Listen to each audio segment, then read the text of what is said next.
শেষ পর্যায়ে চলে আসছে। এখন আমরা আমাদেরকে যেভাবে ইনস্ট্রাকশন দেওয়া আসছে যে মিনিস্ট্রি থেকে যে যে মেন মেন যে তিনটা বই যেমন বাংলা ইংরেজি গণিত এই বইগুলো আমরা পরিপূর্ণভাবে চলেও যাচ্ছে চলেও যাবে। আচ্ছা প্রতি রাত্রে আমরা বই ডেলিভারি করতেছি। গতকালকে গেছে আজকে গেছে আগামীতে মানে 31 তারিখের পূর্বেই আমার যে নির্ধারিত যে যে স্পট আছে ওই স্পটে বই চলে যাবে। কিছু গেছে এবং বাকিটাও চলে মানে যাচ্ছে নিয়মিতই বইয়ের কার্যক্রম চলতেছে। এর মধ্যে আপনাদের ব্যস্ততা কেমন যাচ্ছে? ব্যস্ততা মানে দিনের রাতে সমানে ব্যস্ততা চলে যাচ্ছে, মানে মানে অকল্পনীয় ব্যস্ততা যাচ্ছে আর কি, যেটাকে বলে 24 ঘন্টায় দিন রাত কাজ চলতেছে, একদম নিরলসভাবে কাজ চলতেছে যাতে দ্রুত এই প্রজেক্টটা শেষ করা যায়।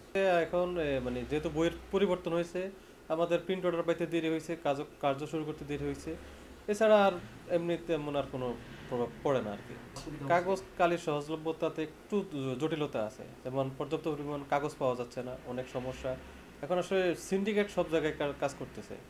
ওরা এই সময়টা কি করে দেখা যায় আমাদের যখন দরপত্র হয় তখন একরকম থাকে, যখন আমরা কাজ শুরু করি তখন তারা কি করে সিন্ডিকেট করে এটা বাজারে মানে মূল্য বৃদ্ধি করে দেয়। তারপরে আমরা সর্বত্র চেষ্টা করতেছি যেভাবে হোক প্রজেক্ট শেষ করতে হবে, বাড়ুক আর কমুক। এখন যেহেতু একটা সরকারি প্রজেক্ট, তাও শিক্ষার্থীদের বই শিক্ষা উপকরণ, সেক্ষেত্রে আমরা ওই ব্যাগটাকে আর ওইরকমভাবে করি না, যে যাই হোক হোক।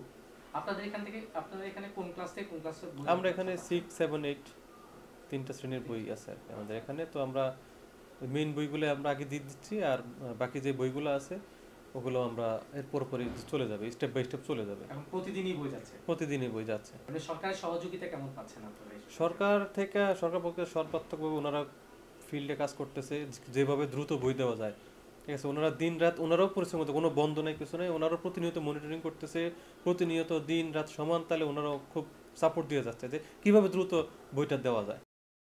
আপনারা তো প্রতি বছরই বইয়ের কাজটা জি, করেন? প্রতি বছর। আচ্ছা আচ্ছা।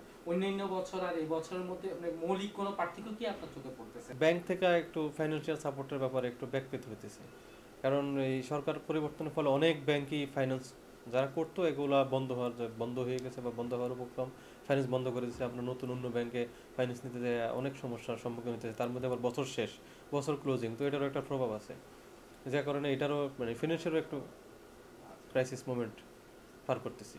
সব মিলে চেষ্টা করতেছি যতটুকভাবে আগানো যায় আর কি। তো আগাইতেছি ইনশাআল্লাহ, অসুবিধা নেই, হয়তো বা সব কিছু ঠিক হয়ে যাবে।